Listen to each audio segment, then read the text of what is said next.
I recently watched a video by Digital Blast where he explained why he uses HitFilm, a free but very feature-rich video editing software. His channel is pretty good, by the way, you should check it out.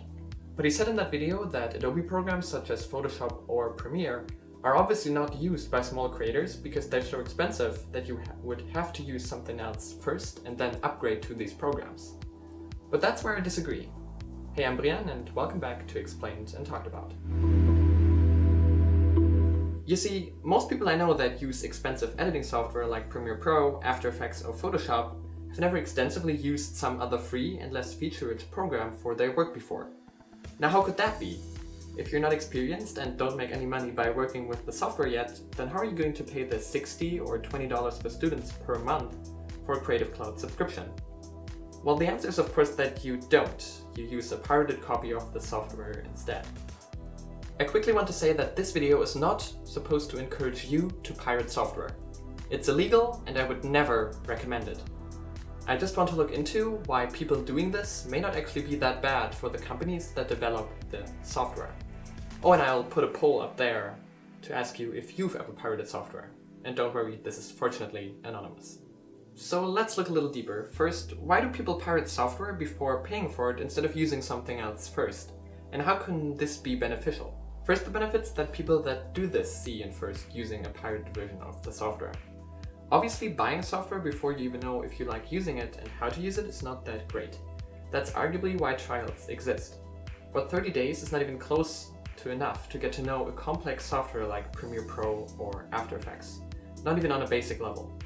So you need a longer time period to really get the hang of working with it. And since Adobe doesn't offer this, the only way for you to get the software for free to learn is pirating it.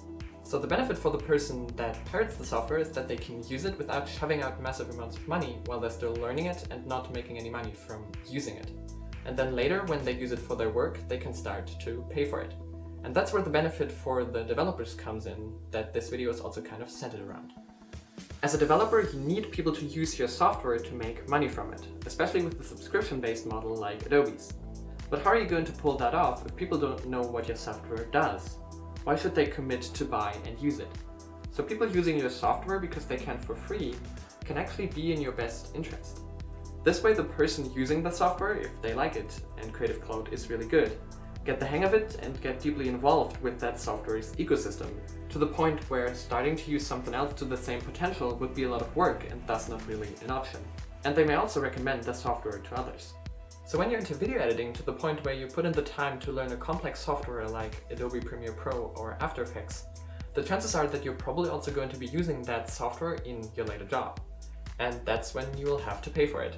Because as a company, you can't afford to be taken to court by Adobe for pirated program licenses, at least if you want to be a reputable business.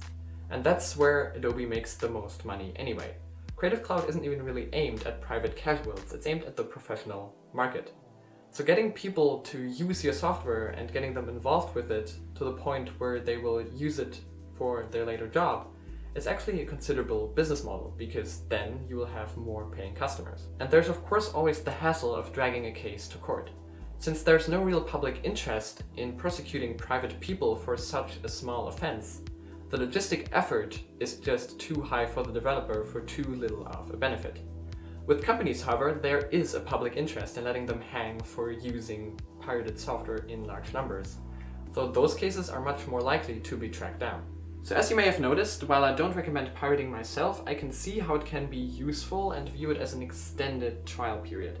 But pirating software forever, well, that's just not that nice in my opinion. I mean, somebody put lots of effort into the development, you should give something back to them. Even though pirating is not inherently stealing, by copying and distributing software you don't take any money away from the company, like you would by stealing something physical, where there's not only the cost of R&D, but also production, but it's just like riding the train without a ticket. It's still a crime.